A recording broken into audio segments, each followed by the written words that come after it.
Brought to you by Palvi Agrico. आता शेतीसाठी जे काही लागणार ते घरपोच मिळणार, तेही मोबाईलच्या एका क्लिकवर. तुम्ही सोशल मीडियावरती ॲक्टिव्ह असाल तर एक वाक्य ऐकलं असेल, वो बुलाती है मगर जाने का नाही. आणि जर तुम्ही गेला तर तुमच्यासोबत काय काय होऊ शकतं याची उत्तम प्रचिती पुण्यातल्या एका प्रकरणातून आली. त्या सगळ्या प्रकरणाची FIR आत्ता माझ्या हातात आहे. कोथरूड स्टेशनमध्ये एक FIR दाखल झाली आणि त्यानंतर एक एक गोष्टीचा उलगडा होताना कळलं की आधी तुमच्या कुटुंबियांसोबत ती आली. तिने सांगितलं की हे माझ्या भावासारखे आहेत. त्यानंतर जेव्हा दोघंजण बाहेर कॉफीला भेटले तेव्हा म्हटले की तुम्ही माझे बेस्ट फ्रेंड आहात. त्यानंतर जेव्हा देवदर्शनाला जायची वेळ आली तेव्हा देवदर्शनाला सोबत गेले आणि तिथल्या हॉटेल रूमच्या कडी गेल्यानंतर थेट आतमधली कडी लावली. पुण्यातल्या कोथरूड पोलीस स्टेशनमध्ये दाखल झालेले संपूर्ण प्रकरण काय आहे आणि एरवी आपण ऐकतो की एखाद्या महिलेवरती अतिप्रसंग झाला किंवा तिच्यावरती अत्याचार झाला, पण एका महिलेने पुरुषावरती अत्याचार केल्याची जेव्हा घटना समोर येते त्यावेळी ही FIR आपण लक्ष देऊन ऐकली पाहिजे. पुण्यातलं हे सगळं प्रकरण काय हे समजून घेतलं पाहिजे. काही तारखा आहेत नेहमीप्रमाणे, काही प्रसंग आहेत आणि त्यातून हे सगळ्या गोष्टी पुढे जातात. ऐकायला एखाद्याला रंजक वाटलं किंवा अगदी बोलता बोलता चेहऱ्यावरती स्माईल जरी आली तरीसुद्धा गांभीर्य कमी होता कामा नये. सुरुवात करूयात. बरं, व्हिडिओच्या आधी जे पीडित आहेत पुरुष ते स्वतः 47 वर्ष आहेत, नोकरी धंदा करतात, त्यांना 2 मुलं आहेत ती. आणि दुसरी ज्या महिलेने हे सगळं केलं आहे या दोघांची नावं मी या सगळ्यामध्ये घेणार नाही आहे. अजून बऱ्याचशा गोष्टी तपासामध्ये पुढे जायच्यात, त्यानंतर काही गोष्टी रिव्हील होतील. संबंधित महिलेची आयडेंटिटी ऑलरेडी पुण्यातल्या काही लोकांनी रिव्हील केलेली आहे, पण मी अजून तरी ती करू इच्छित नाही. सुरुवात करूयात. या सगळ्यामध्ये जे 47 वर्षाचा पुरुष आहेत, आपण त्याचं नाव रोहन असं घेऊ, ठीक आहे. रोहन नावाचा पुरुष आहेत, जे प्रॉपर कोल्हापूरचे रोहन आहेत, 27 वर्षांचे आहेत, चंदगड तालुक्यामध्ये ते असतात. आता तिथून ते इकडे आहे, मूळ त्यांचं चंदगड गाव आहे, तिथून ते इकडे आले. आता रोहन स्वतः म्हणतात की मी कोथरूड पोलीस चौकीमध्ये हजर राहून ह्या सगळ्याचा जबाब देतो की माझी पत्नी, त्यानंतर मला एक 43 वर्षांची आहे, मला एक मुलगा आहे 18 वर्षाचा, 20 वर्षाची माझी मुलगीसुद्धा आहे, असे आम्ही सगळे सोबत इथे राहतो आणि कोल्हापूरमध्ये मी रोबो ऑपरेटर म्हणून नोकरीस आहे, त्यावर येणाऱ्या पैशातून माझा आणि माझ्या कुटुंबाचा उदरनिर्वाह चालतो. आता मग संबंधित रोहन, ह्या मुलीचं नाव आपण असं करून, जी महिला तिचं नाव आपण रेश्मा असं ठेवून देऊ, ठीक आहे. तर रोहन असं FIR देतो, तर असं म्हणतात की रेश्मा या कोथरूडमध्ये राहतात, कोथरूडमध्ये जे वनाज आहे तिथे वनाजमध्ये राहतात. त्यांची माझी ओळख झाली, कधी झाली, मी, माझे कुटुंबीय आणि त्यांच्यासोबत 3 मित्र असे आम्ही सगळे तुळजापूरला 7 नोव्हेंबर 2024ला गेलेलो होतो. देवदर्शनासाठी गेलो, तिथे आमच्या सगळ्यांची ओळख झाली. माझे कुटुंबीय सोबत होते आणि माझ्यासोबत 3 मित्र होते. त्यांच्या थ्रू ती जी रेश्मा होती ती मला अप्रोच झाली आणि आम्ही सगळे ओळख झाली. आता या सगळ्या ओळखीचा फायदा घेऊन रेश्माने काय केलं तर माझ्या पत्नीला कॉल केला, म्हणजे रोहनच्या पत्नीला, हे नाव आपण बदलले, रोहनच्या पत्नीला त्यांनी कॉल केला आणि ती आमच्या घरी येऊन लागली. अनेकदा असं व्हायचं की ती घरी यायची आणि ती घरी राहायची सुद्धा रात्रीसाठी, ठीक आहे. मग ती घरी राहायला लागली. घरी आल्यानंतर तिने सांगितलं की यापुढे मी तुम्हाला भाऊ मानणार असून भावाचं नातं ठेवणार आहे. मी हायकोर्टात वकिलीची प्रॅक्टिस करत असून माझे खूप मोठ्या मोठ्या वेगवेगळ्या ठिकाणी ओळखी वगैरे आहेत आणि त्या ओळखींचा तुमचं जर काही काम असेल तर मी तुम्हाला भाऊ म्हणून या सगळ्या कामामध्ये तुम्हाला मदत करीन आणि येणाऱ्या काळामध्ये आपण जर कोणती कामं असतील तर ती कामंही आपण सोबत करू. दुसऱ्या दिवशी तिला ते म्हणतात की कलावती मंदिर बेळगाव इथे दर्शनासाठी जायचं होतं. तिने मला विनंती केल्यामुळे मी तिला दुचाकीवरून तिथून घेऊन गेलो. आता जात असताना गाडीवरती ती मला म्हणाली की तुम्ही यापुढे माझे बेस्ट फ्रेंड आहात आणि तुमच्या कोणत्याही अडचणी असतील तर त्या अडचणींसाठी मी उभी सुद्धा राहीन. त्यावेळी ती माझ्याशी जवळीक करत असल्याचं मला दिसलं. मग मी तिचा हात झटकला. आता हे झटकण्याचा प्रयत्न झाला. मग ते म्हणतात की जाताने तिने मला घाणेरडं वाक्य ऐकवण्यास सुरुवात केली, पण त्यावेळी मी तिला म्हटलं की बाबा हे असं इथून पुढे काय चालणार नाही, तू तर मला भाऊ म्हणत होतीस, आता तू म्हणते की मी बेस्ट फ्रेंड आहे आणि अशा पद्धतीने तुझं मला टच करत असेल तर मला ते काय, मी त्यामध्ये कम्फर्टेबल नाही, असा हे जे रोहन आहेत ते सांगतात. बरं, मग त्यांनी सांगितलं की इथून पुढे तू काय आमच्या गावाला वगैरे येऊ नको, चंदगडमध्ये कोल्हापुरात तू येऊ नको असं खडसावलं. त्यानंतर दर्शन झाल्यानंतर ते म्हणतात, रोहन म्हणतो की मी रेश्माला पुण्याला जाण्यास सांगितलं. आता असं असताना त्यावेळी तिने माझी माफी मागितली, यापुढे मी असं काही बोलणार नाही, मला तुम्ही माफ करा, आणि मला रिक्वेस्ट केली. माझ्या दुचाकीवरून पुन्हा एकदा आम्ही राहत्या घरी आलो. त्या दिवशी घरी आल्यानंतर माझ्या पत्नीला विनंती करून आमच्या घरी 2 दिवस ती राहिली, म्हणजे कुठे, कोल्हापुरामध्ये. माझ्या पत्नीने तिने विनंती केली, देवदर्शन झालं आणि त्यानंतर ती आमच्याकडे राहिली. दुसऱ्या दिवशी सकाळी नेहमीप्रमाणे मी कामावर गेल्यानंतर त्यावेळी मला कॉल करून माझ्याकडे पैसे मागितले. मी तिला नकार दिला. त्यानंतर तिने माझा जो लहान भाऊ आहे त्या लहान भावाला विनंती केली आणि त्याच्याकडून ऑनलाईन 2000 रुपयाचं ट्रान्झॅक्शन करून घेतलं. त्यानंतर दुसऱ्या दिवशी जेव्हा तिला घरी जायचं असेल असं जेव्हा कळलं, कारण ती 2 दिवस राहिली होती, तेव्हा मग चंदगड स्टँडला मी तिला सोडायला गेलेलो असताना त्या ठिकाणी तिला वॉशरूमला जायचं होतं. मग ती म्हटली की मी काय उघड्यावरती कुठे जाणार नाही आणि हे पब्लिक टॉयलेट मला काही चालत नाही. तर मग जवळचं लॉज बघितलं. मग ते म्हटले की आम्ही जवळच्या लॉजवर गेलो. मी तिला आधी त्या लॉजवर जायला सांगितलं. ती लॉजच्या रूममध्ये गेल्यानंतर मला तिने रूममध्ये येण्याची विनंती केली आणि तिने बोलवल्यानंतर ती म्हणाली की मी खूप मोठी वकील आहे, यापुढे मी तुमची साथ देईल. तुमच्या मुलाला मंत्रालयातील लोकांच्या ओळखीने, उल्लेख बघा, तुमच्या मुलाला मंत्रालयातील लोकांचा, जो 18 वर्षाचा आहे त्याला मंत्रालयातील लोकांच्या ओळखीने नोकरीला लावील अशी आशा देऊन माझा हात धरून ओढण्यास सुरुवात केली. त्यावेळी मी तिला नकार दिला आणि मी थेट खाली आलो. थोड्या वेळाने ती देखील खाली आली आणि त्यानंतर मग बस स्टॉपवर परत आम्ही गेलो आणि तिला पुण्याची बस पकडून दिली. ती पुण्याला निघून गेली. चॅप्टर 1 संपला. चॅप्टर 2 मग म्हणतात त्यानंतर साधारण 8 दिवसांनी मला कॉल करून तिने सांगितलं की मला सरकारी टॅक्स बऱ्यापैकी भरावा लागतो, तर तुम्ही माझी एक LIC करून द्या. आणि या सगळ्याची तिने विनंती केली 20 जानेवारी 2024ला. मग गडिंग्लजला तिच्या 4 चाकीमधून आम्ही ड्रायव्हर सहित ती आली गडिंग्लजला.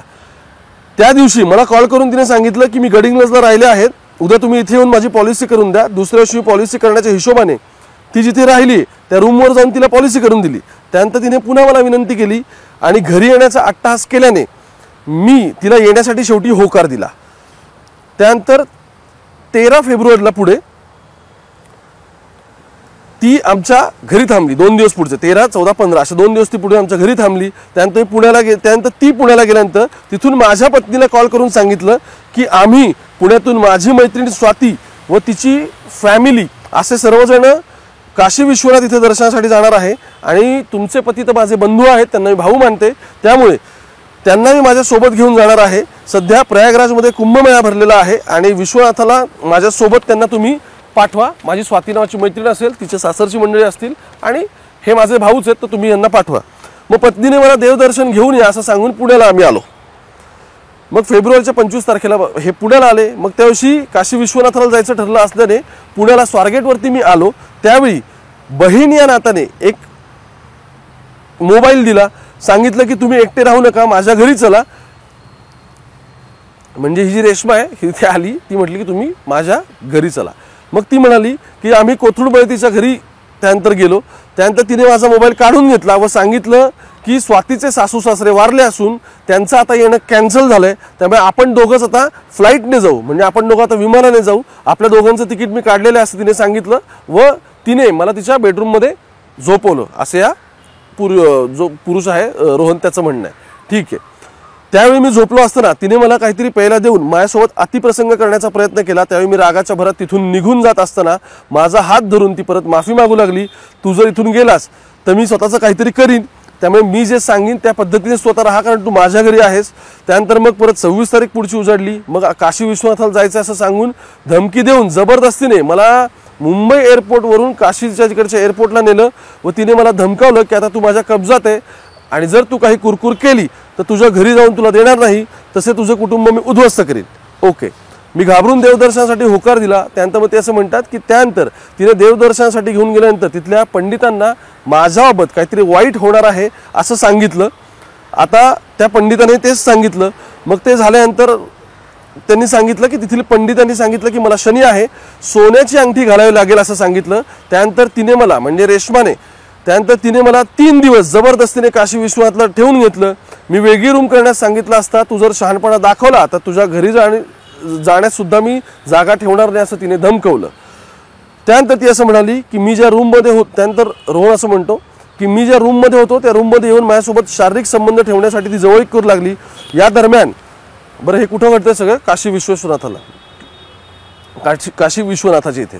ठीक आहे. मग ते असं म्हणतात की शरीर संबंध ठेवण्यासाठी जवळीक करू लागली. त्या दरम्यान माझ्या पत्नीचा कॉल आल्यावर आम्ही सर्वजण आहोत असं सांगण्यास मला भाग पाडलं. घाबरत मी तिच्यासोबत पुण्याला आलो. पुण्याला आल्यानंतर जबरदस्तीने तिने मला कल्याण ज्वेलर्स ठिकाणी घेऊन जाऊन सोन्याची अंगठी खरेदी करून मला घालायला सांगितली. जे काही झालं आहे ते कोणाला सांगितलं तर मी तुझी बदनामी करीन, हे म्हणजे साधारण कॉमन ह्या प्रॅक्टिसेस बऱ्याच ठिकाणी केसेसमध्ये असतात. पण ठीक आहे, तू माझ्यासोबत लग्न कर, नाहीतर मला आत्ताच्या आत्ता 2 लाख रुपये दे, नाहीतर तुझ्या विरोधात पोलीस स्टेशनमध्ये जाऊन मी कंप्लेंट करेल, असं तिने मला धमकावलं. त्यानंतर कसा बसा मी तिच्या तावडीतून सुटका करून परत बसने चंदगडला गावी गेलो.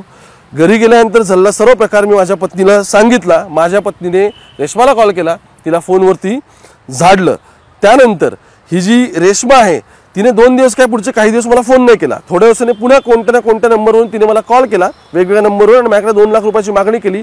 नाही दिलं तर मी आपले काही फोटो काढलेले आहेत, ज्या रूममध्ये होते तिथे काही मी कॅमेरे सुद्धा बसवले असं सांगितलं, आणि सगळे व्हिज्युअल्स तिथले माझ्याकडे आहेत.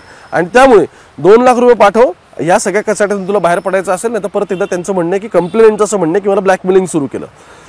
त्यानंतर रेश्मा हिने कोल्हापूर इथे जाऊन मला व माझ्या पत्नीला फोन करून शिवीगाळ करून खोटा प्रकार सांगून माझ्या सर्व वस्तू परत करण्यास सांगितल्याने मी व माझ्या पत्नीने तिने दिलेल्या सर्व वस्तू कोल्हापूर इथे जाऊन परत केल्या व यापुढे कोणतेही संबंध ठेवू नकोस असं मी सांगितलं. या सगळ्यानंतर त्याचा राग मनात धरून रेश्माने माझ्या विरोधात एक तक्रार अर्ज दिला.